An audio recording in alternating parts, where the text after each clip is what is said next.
بسم اللہ الرحمن الرحیم۔ حضرت موسیٰ علیہ السلام اور حضرت ابراہیم علیہ السلام کے درمیان 500 سال کا وقفہ بنتا ہے۔ ان کے والد کا نام عمران اور والدہ کا نام نجیر یا واہیا۔ اس نام میں اختلاف ہے اور ان کے بھائی حضرت ہارون علیہ السلام تھے۔ جب ان کی والدہ نے حضرت موسیٰ علیہ السلام کو صندوق میں ڈال کر دریا میں بہا دیا تو وہ تیرتا ہوا فرعون کے محل کے پاس جا پہنچا۔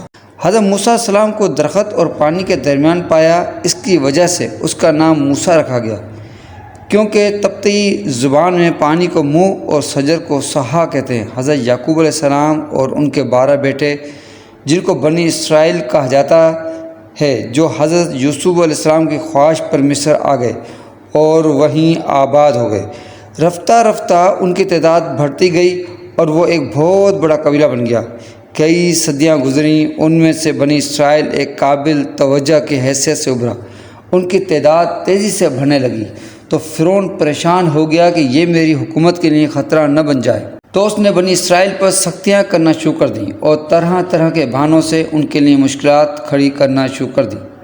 سب سے بڑا ظلم تو بچوں کو قتل کرنا تھا، لڑکوں کو مار دیا جاتا اور لڑکیوں کو خدمت گزاری کے لیے چھوڑ دیا جاتا تھا۔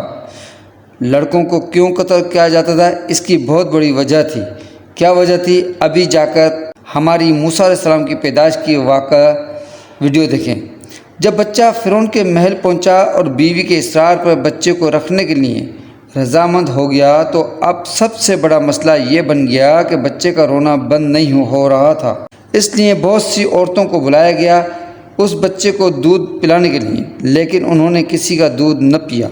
حضرت موسیٰ علیہ السلام کی بہن جو سب کچھ دیکھتی چلی آ رہی تھیں، وہ وہاں پہنچی اور کہنے لگی، کیا میں تمہیں ایک ایسے گھر کا پتہ بتاؤں جو تمہارے بچے کو پالے پوسے، اس کے ساتھ بہترین سلوک کرے؟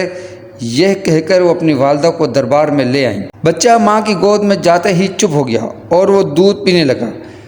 اس طرح موسیٰ علیہ السلام اپنی والدہ کے پاس پہنچ گئے۔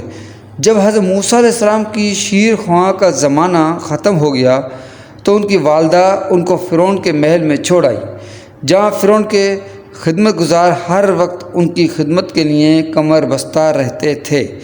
اس طرح انہوں نے اپنا لڑکپن کا زمانہ اس طرح فرعون کے محل میں آرام سے گزارا۔ جب وہ جوان ہو گئے تو اللہ تعالیٰ نے ان کو علم و حکمت سے نوازا اور نبوت کے منصب پر فائز کیا۔ حضرت موسیٰ علیہ السلام نے مظلوموں اور بے کسوں کی مدد کا ارادہ کیا۔ انہوں نے یہ طے کر لیا کہ ہر غمزدہ کا غم دور کریں گے، ہر حاجت مند کی حاجت پوری کریں گے۔ وہ بنی اسرائیل جو حضرت موسیٰ علیہ السلام کے قبیلے والے تھے، وہ فرعون کے ظلم و ستم کے چغل میں گرفتار تھے اور ان سب کی نگاہیں حضرت موسیٰ علیہ السلام پر جمی ہوئی تھیں۔